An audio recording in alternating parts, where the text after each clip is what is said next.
Good morning, this is KELOLAND on the go with all you need to know in news and weather as you start your day.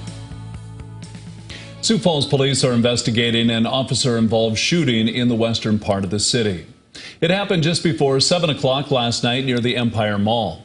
Police blocked off the area for a couple of hours. While at the scene, our news crew spotted a large police presence near the Red Rock Inn. In a tweet, police did say they used their drone to help map out the crime scene area. At this time, we do not know the exact details of what led up to the shooting, but the police department says there are no injuries. Stay with KELOLAND News on air and online as we hope to learn more at today's police briefing at 10:30. State and local authorities have arrested a man for breaking into an Aberdeen home and raping someone over the weekend. Authorities tracked down the suspect and made an arrest early yesterday morning following a standoff. According to police, the suspect is a convicted felon who is out on parole. Authorities have not released his name, but he faces a long list of charges. It's an area steeped in Scandinavian history that includes a church built by Norwegian settlers and named after their hometown. Singsås Church and Cemetery are on the historic registry, and for decades, area residents have maintained the grounds. But now there's a big controversy brewing at this little country church. KELOLAND's Angela Kennecke has been looking into it.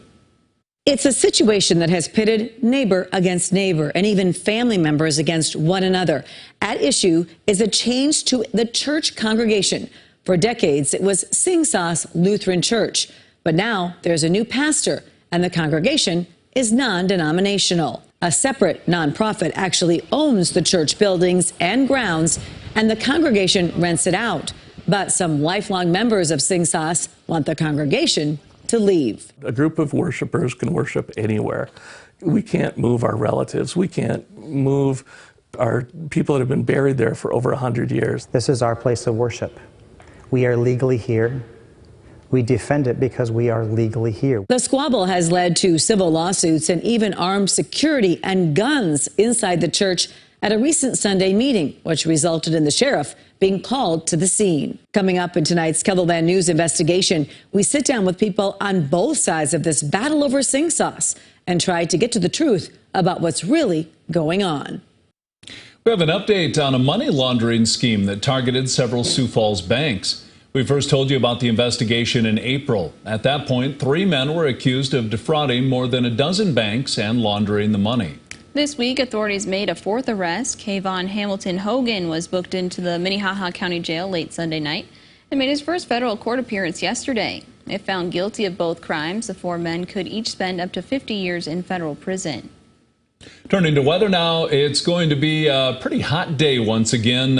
Temps back into the 90s, Brian. That is right. A hot afternoon, and that may lead to some scattered storms. In particular, we're going to be watching northeast KELOLAND by, I would say, early to mid-evening. It looks pretty likely that a couple of blow-ups will happen on radar centered around Aberdeen. There could be a few trailing cells even as far back as winter, but the main concentration in the northeast could include a couple of hailers and some damaging wind with 1 or 2 of those cells.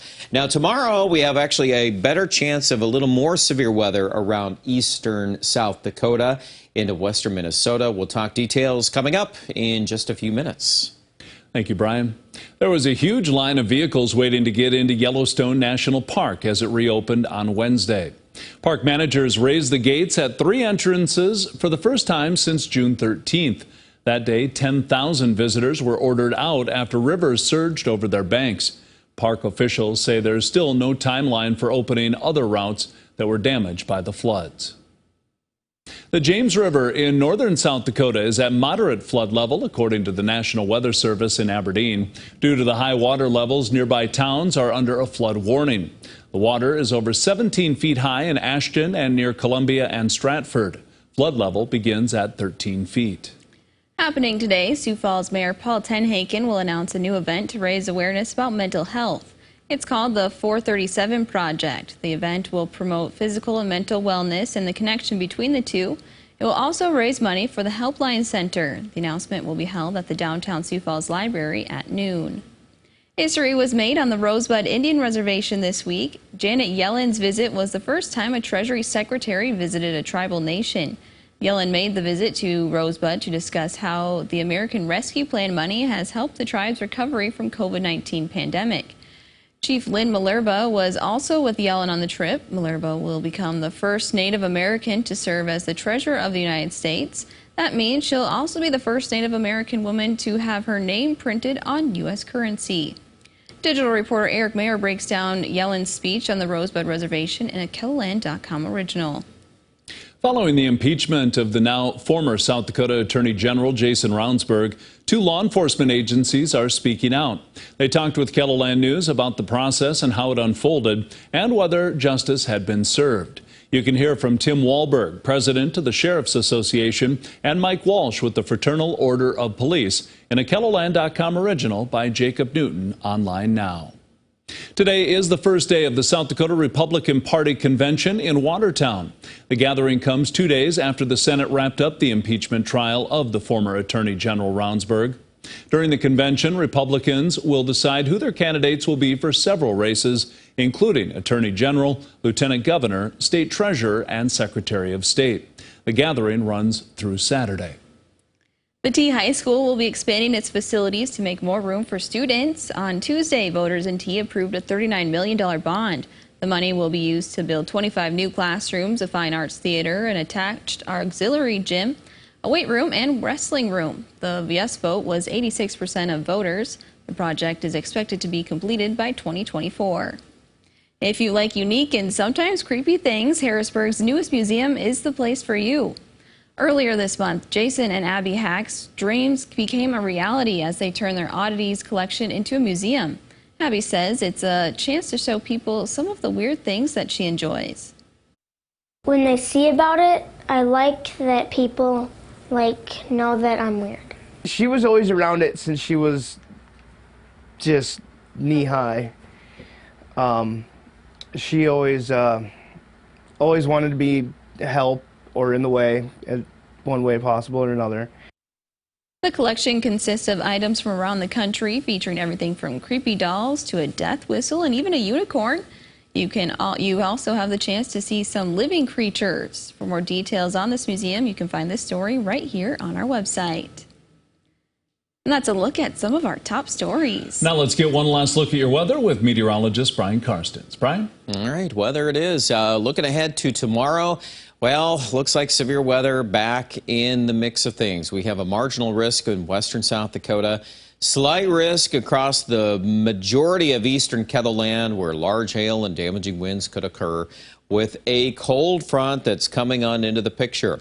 Now, ahead of the cold front, excuse me here, it's going to be in the 90s today.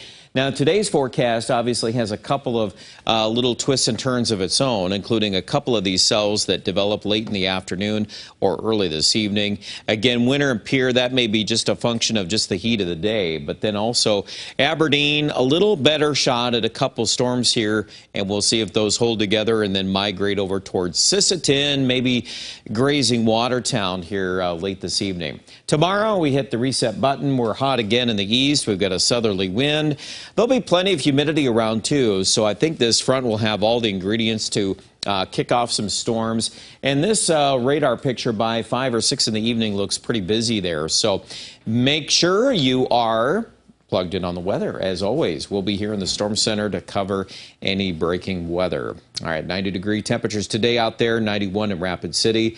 I do think Sioux Falls will cool off. Everybody will cool off this weekend with winds out of the northwest. And the rain chance, too, will probably end pretty quickly Saturday morning, and only in the 70s on Sunday, mid-70s on Sunday in Aberdeen.